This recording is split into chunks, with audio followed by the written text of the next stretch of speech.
Fala, família do Agro, tudo bem com vocês? Vamos começar mais um episódio do AgriProsa Podcast. Aqui sempre tem entrevistas fantásticas com pessoas incríveis. Temos também o canal AgriProsa no YouTube. Que tal dar uma passadinha por lá e assistir as entrevistas que você ouve por aqui? E se você achar que vale a pena, vai lá, se inscreve no canal. O like eu tenho certeza que você vai deixar por lá, né? E se você conhecer alguém que possa se interessar por algum dos assuntos dos vídeos, então compartilha. Simbora então para mais um AgriProsa Podcast. Antes de começar a nossa entrevista de hoje, eu vou trazer o recado do nosso patrocinador aqui no AgriProsa Podcast. Você está procurando a fazenda dos seus sonhos ou o lugar ideal para expandir os seus negócios no campo? A Rural Urbano Imóveis é a sua melhor escolha em todo o Brasil. Com uma equipe de profissionais altamente qualificados e especializados, a Rural Urbano Imóveis oferece as melhores opções em compra, venda e arrendamento de fazendas. Aqui, cada cliente recebe suporte personalizado para encontrar a propriedade perfeita, com toda a segurança e eficiência que você merece. Não perca mais tempo.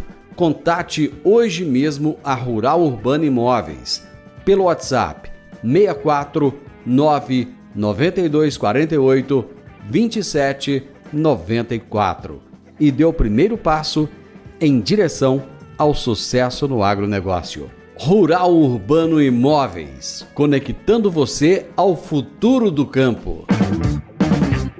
A minha entrevistada de hoje aqui no programa é Josiane Dotto Dalla Corte, engenheira agrônoma e gerente comercial da Dissolo Sementes. Josiane, boa tarde, seja muito bem-vinda ao Morada no Campo. Boa tarde, Divino Ronaldo. Muito obrigada pelo convite, é uma honra estar participando do seu programa. Me conta uma coisa, onde é que você arrumou esse nome tão bonito e tão chique, Josi? A minha família é italiana, dos dois lados da família, tanto meus pais quanto meu pai como minha mãe. Mas você... Mas de chique é só o nome. É só o nome? É.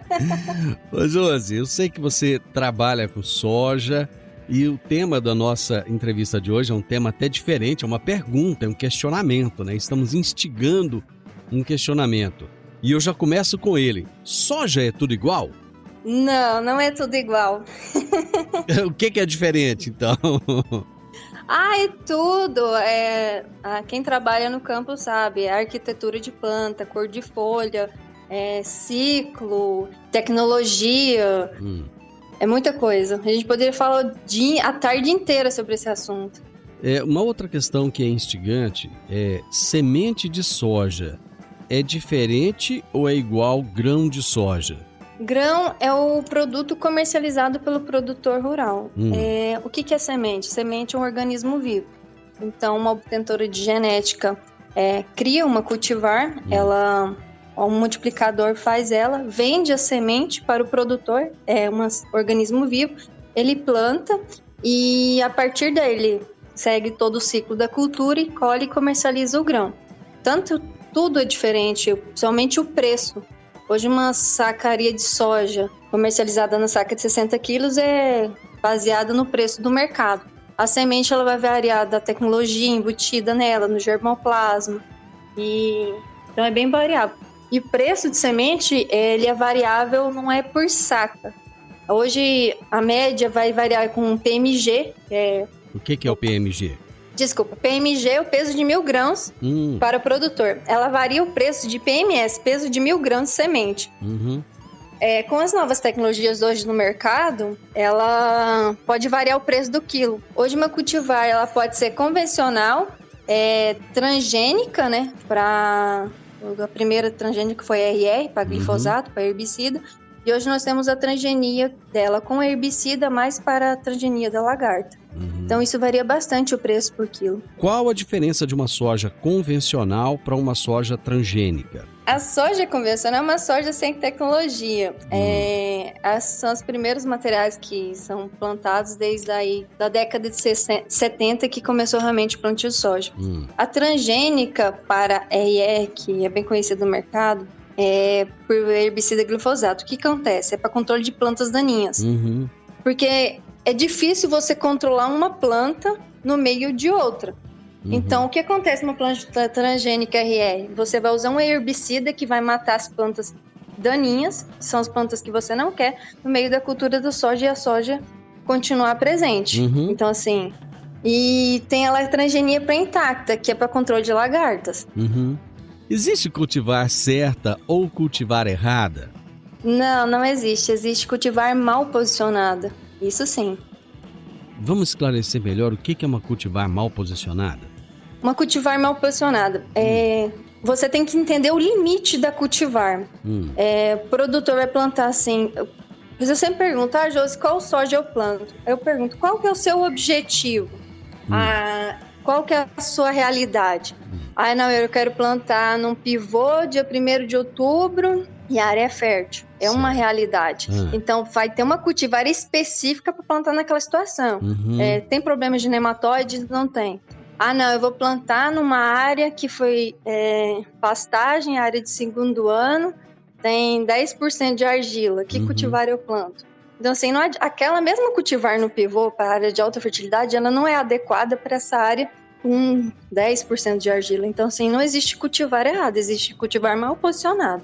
E eu imagino que hoje deve ser muito, muito complexo essa questão, porque as pessoas estão... Antigamente plantava-se no sul do Brasil, aí foi subindo, chegou no centro-oeste, foi se tratando esse solo, e agora já está expandindo para o norte, nordeste do país, com solos muito diferentes, temperaturas muito diferentes, altitudes diferentes. Tudo isso eu imagino que são fatores que devem impactar na produtividade, né? Ou não? Sim. Às vezes uma cultivar que ela é adaptada aqui para Goiás, no sudoeste, ela não se adequa a ser plantada, por exemplo, no Tocantins. Vai variar, no limite da cultivar, grupo de maturação, exigência de fertilidade, temperatura. Então é muito importante saber, e por isso que hoje a pesquisa ela é tão grande. Hoje a pesquisa ela é maior do que a área comercial. Sério mesmo? Porque é nesse ponto... Sério? Puxa, eu não sabia disso. Não é à toa que o preço da semente é bem mais caro que o preço do grão. Porque é muita tecnologia e muito investimento hoje nessa área. Uma cultivar de soja, ela tem em média de duração de 6 anos. Então, um material lançado, ela fica em torno de 6 anos, 7 anos no mercado. E é substituído por outras cultivares, com outras qualidades, mais adaptadas. Ou seja, o investimento em dinheiro, em tempo, em dinheiro que se colocou naquela cultivar, em pouquíssimo tempo ele tem que trazer o retorno, porque depois já acaba, isso? Isso, e uma cultivar para ela ser lançada comercialmente no mercado, o tempo de pesquisa geralmente é 10 anos. Hoje as instituições estão conseguindo reduzir o tempo de pesquisa para 7 anos. E é muito frustrante quando eles lançam material depois desses anos de pesquisa, comercialmente o material ele não performa como deveria. Aí às vezes a cultivar, a gente costuma falar, ela morre mais cedo.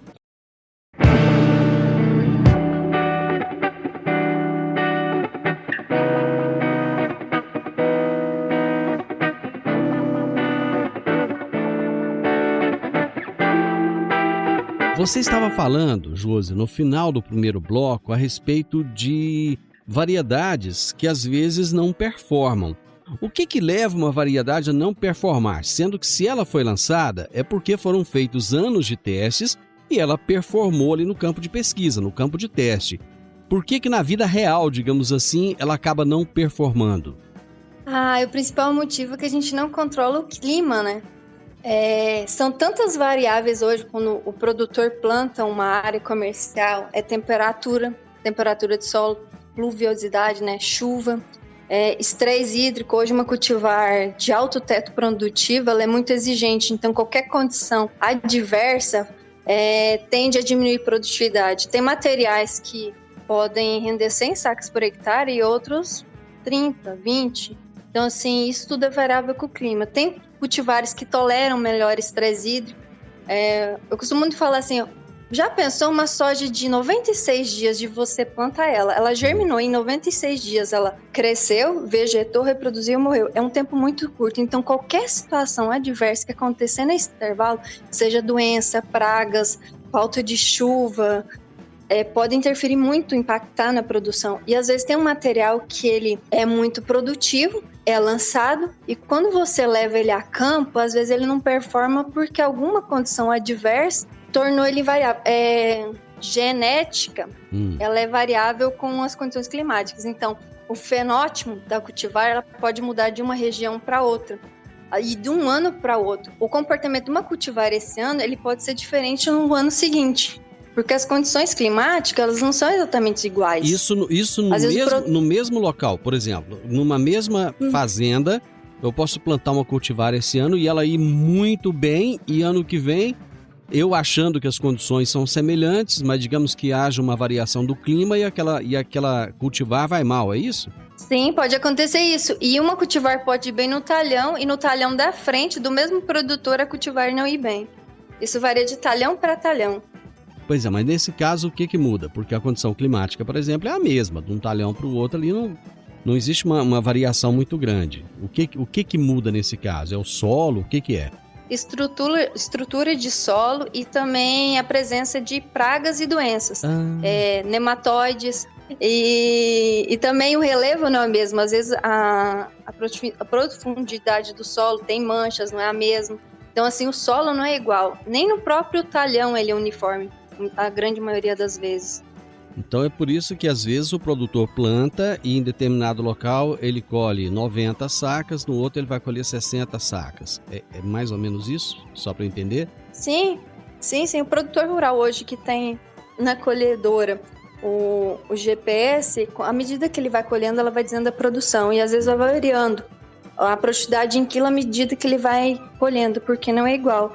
Hoje já se estuda, o pessoal já tem trabalhado com taxa variável de semente, baseado na fertilidade do solo e os resultados de colheita, adubação e tudo mais. Quando você fala, nós já falamos sobre esse assunto aqui em outras entrevistas, mas só para a gente relembrar, quando você fala taxa variável de semente, o que exatamente quer dizer isso? População, aquela pergunta, soja é tudo igual? Não. Cada material, ela pertence a um grupo de maturação, então ela tem uma janela específica de plantio. Essa cultivar você pode plantar do dia 5 de outubro até o dia 10 de novembro. E a população é variável. Uma cultivar ela pode trabalhar com população de 180 mil plantas por hectare até 420 mil plantas por hectare. Você falou em grupo de maturação. O que é grupo de maturação? As cultivares de soja elas são divididas em grupos de maturação. O grupo de maturação quer dizer um número de horas, graus, dias. O que é isso? É o ciclo da soja. Uma soja aqui no sudoeste, hoje em Rio Verde, do grupo de maturação 7.1, ela vai precisar de forma geral, grotesca, para o pessoal da pesquisa não brigar comigo, ela vai precisar de 700... Você está muito preocupado com o pessoal da pesquisa, viu? É que esse povo tem muita divergência, então... Tá certo. Quando a gente fala com o produtor, tem que ser a linguagem mais simples. Vamos lá. Ela vai precisar de 7.1, ela vai precisar, de forma geral, de 710 horas de sol para fechar o ciclo dela. Certo. Isso é variável também. Acontece, Josi, essa soja de 7.1, você me falou que ela tinha de 105 a 108 dias de ciclo, e ela deu 115. Aí eu vou perguntar, qual foi a data de plantio? Se teve muitos dias nublados, porque se tem mais dias nublados, ela precisa de mais dias para fechar o número de horas para fechar o ciclo dela, então é variável. E nós sabemos que o fotoperíodo no início do plantio, os dias são mais curtos. Então tem algumas cultivares que sofrem mais com fotoperíodo do que outras cultivares. Então uma cultivar que você é indicada para abrir plantio dia 1º de outubro, ótimo, legal. Agora tem algumas que são indicadas depois do dia 10, dia 15 de outubro. O que quer dizer? Se esse material é indicado depois do dia 15 de outubro e você planta ela dia 1º de outubro, ele vai sofrer com fotoperíodo. Então isso você vai perder bastante em produção. Porque os dias ali são menores e tem um menor índice de radiação solar. Então assim, tem cultivar que sofre mais com fotoperíodo do que outros. Por isso que soja não é tudo igual. E tem que saber posicionar certinho. Janela de plantio, população e adequar a fertilidade da área que o produtor tem interesse. Eu fico pensando, como que deve ser a tomada de decisão do produtor rural para a escolha de uma cultivar, já que tem tantas no mercado? Eu sempre pergunto, a primeira pergunta, qual é o seu objetivo de produção? Porque eu não conheço a realidade do produtor. Ele, às vezes, muito tempo está plantando há 30 anos na área. E não sou eu, que não conheço, às vezes, a área, e vou chegar lá dando, vamos dizer, as ordens, né? Tem a dona da ração. Então, eu sempre faço as perguntas para entender o que ele quer. Ele fala, não, eu quero plantar cedo para poder fazer safrinha. Ótimo. Ponto 1, ele quer uma cultivar mais precoce, para não passar da janela de plantio da safrinha. Certo. Perguntar a fertilidade da área, qual o nível tecnológico dele, se ele faz as aplicações preventivas certinho, o nível de investimento e fertilidade da área. Aí, qual é a janela que ele vai começar a plantar, porque tem regiões e regiões. Nós estamos acostumados a plantar início de outubro, mas tem regiões que é depois de 15, 20 de outubro, por conta de condições climáticas, né? Então, isso vai variar muito do objetivo que o produtor quer e da problemática dele. Se ele tem problema de nematóide na área, se é cisto, se é galho, se é nematóide de lesão. Se for cisto, qual que é a raça de cisto. Então, tem que entender qual o problema dele, qual o objetivo para a gente adequar, cultivar, vai ser mais satisfatório. Ou seja, não é tão simples assim, não é chegar e falar assim, olha, o seu vizinho ali produziu 100 sacas com a cultivar tal. E aí, oba, deixa eu colocar essa aqui. Não é desse jeito que funciona. Não. Eu já trabalhei com venda de semente e já aconteceu de produtor falar, Josi, eu quero plantar essa cultivar. Eu falar, qual é a área? Ele fala, não, é numa área de reforma de cana. Eu falei, eu não vou te vender. O cara me olhou assim, tá doida? Eu falei, não, você vai plantar, ela vai ir mal e você vai falar que o meu produto não presta.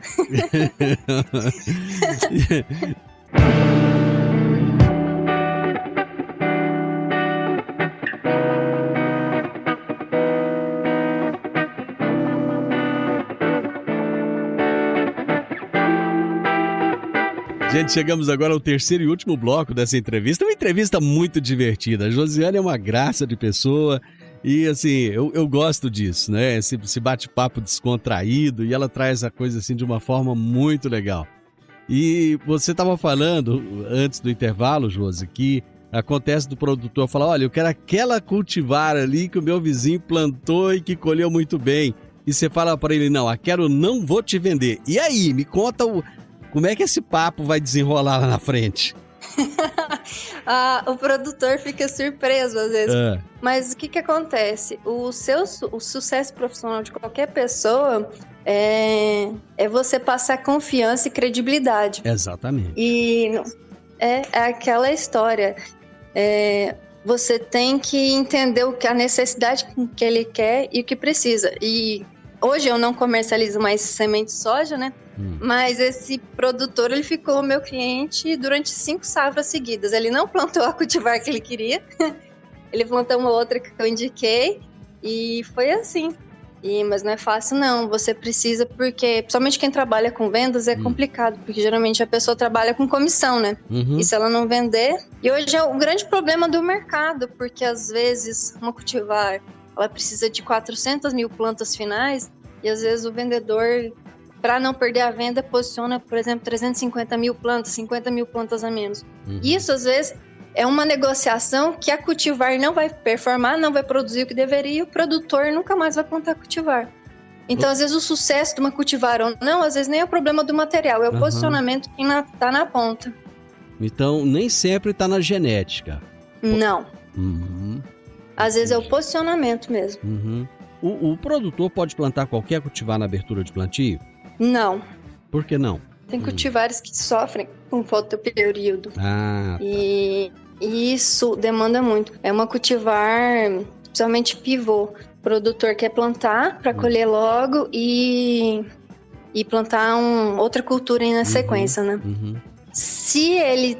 O que acontece? Uma cultivar de alto teto produtivo, quanto mais exigente, mais sensível é. Então, toda vez que você, por exemplo, plantou dia 1º e ela é indicada depois de 15 de outubro, em vez, às vezes, do produtor colher 100 sacas, 105 sacas, às vezes ele vai colher 30 sacas de média. É ruim? Não. Mas ele está perdendo aí 20% de produção. Então, nem toda cultivar é indicada. Algumas, hoje é sabido, é tradicional, a grande maioria das vezes você começar o plantio e dar estresse de chuva. A gente sabe que as primeiras chuvas não são regulares. E tem algumas cultivares que são mais sensíveis a estresse hídrico do que outras. Então, isso também interfere. Então, quando a gente fala cultivar é um pouco mais rústica, essa você pode abrir plantio, essa você não pode. Então, é muito importante. Então, nem todas você pode abrir plantio. Então, assim, não dá para ter tudo, né? Você não vai ter uma cultivar ali que vai ter tudo aquilo que o produtor precisa. Ela vai ser resistente ao estresse hídrico. Não, ou é uma ou outra coisa. Uma vez me perguntaram numa reunião, Josi, o que o produtor quer? Eu falei, milagre. E essa cultivar ainda não existe. Não. Porque ele quer alguma cultivar que é barata pro custo dele, que produz muito, ele gasta pouco e vende bem. Todo mundo quer isso de alguma forma, em qualquer... Seja o que for, seja na agricultura, seja na pecuária, seja no comércio, na indústria, né? Todo mundo quer um milagre. Mas exatamente. Mas é bacana, porque isso que você está falando vai bem assim... sabe aquela frase que a gente fala assim, agricultura é uma indústria a céu aberto? É exatamente isso, né? Quer dizer, você não tem controle das variáveis, né? Você pode ter controle ali da genética, que foi feita como você disse, foi feita às vezes num campo experimental com tudo controlado. Quando vai para a vida real, quer dizer, é diferente, né? Você não controla nada, você não vai controlar o dia que vai chover. Tanto é que às vezes o produtor planta e ele precisa de fazer um replantio porque ele perdeu, né? E o produtor, ele não dorme, ele é muito investimento que ele tem a céu aberto, como você disse. E com razão, às vezes eu brinco que ele quer um milagre, mas é porque a vida do produtor hoje é muito arriscada. Às vezes o que o produtor construiu durante 30 anos, em uma safra ele pode perder tudo. Isso. Então, e é complicado, né? Porque é alimento, é o mundo. É tão relevante isso que você falou, porque muita gente acha o seguinte, que o produtor tá sempre ganhando dinheiro, né? Tá sempre ganhando. O risco que ele corre é grande demais. Talvez, o Enio Fernandes já falou isso aqui no programa. A pessoa que escolhe ser produtor rural, ele escolheu a profissão de maior risco que existe no mercado. Porque você depende de muitas variáveis externas, né? Um ano chove demais, outro ano chove de menos. Na hora do plantio, às vezes, não chove. Depois, na hora da colheita, acaba chovendo muito. Um ano dá uma geada. Então, assim, são muitas coisas que podem acontecer, né? De repente, vem uma nuvem de gafanhoto lá da Argentina, né? Que ninguém estava esperando. Existem essas coisas, né? Sim, e é triste. Josi, muito obrigado. Bate-papo muito gostoso, descontraído, legal, informativo. Eu gosto muito disso. Eu acho que o nosso ouvinte, ele merece, né, essa atenção. E você soube trazer tudo isso numa entrevista só. Muito obrigado, esse programa está à sua disposição e eu quero receber você aqui mais vezes para a gente trazer mais informações para o produtor rural. Opa, eu que agradeço, espero que eu tenha contribuído de forma positiva para a nossa região. E precisando... Com certeza, grande abraço. Abraço. A minha entrevistada de hoje foi Josiane Dotto Dalla Corte, com esse nome bonito, é engenheira agrônoma. E o tema da nossa entrevista foi: soja é tudo igual? O podcast Agro e Prosa tem o objetivo de falar do agronegócio de forma fácil, simples e descomplicada. Diariamente conversamos com os maiores atores do agro e abordamos os mais diversos assuntos de interesse de produtores rurais, técnicos, pesquisadores, profissionais da área e simpatizantes do agronegócio. Se você gosta do nosso podcast, então você pode nos ajudar. É muito simples. Basta seguir-nos nas principais plataformas de streaming e também no YouTube. Se você deixar um gostei, compartilhar os episódios e deixar um comentário, já vai nos ajudar muito a dar relevância tanto ao podcast quanto ao canal. E o mais importante de tudo, nos siga para receber notificações de novos vídeos e episódios. Um grande abraço para você e até a nossa próxima prosa.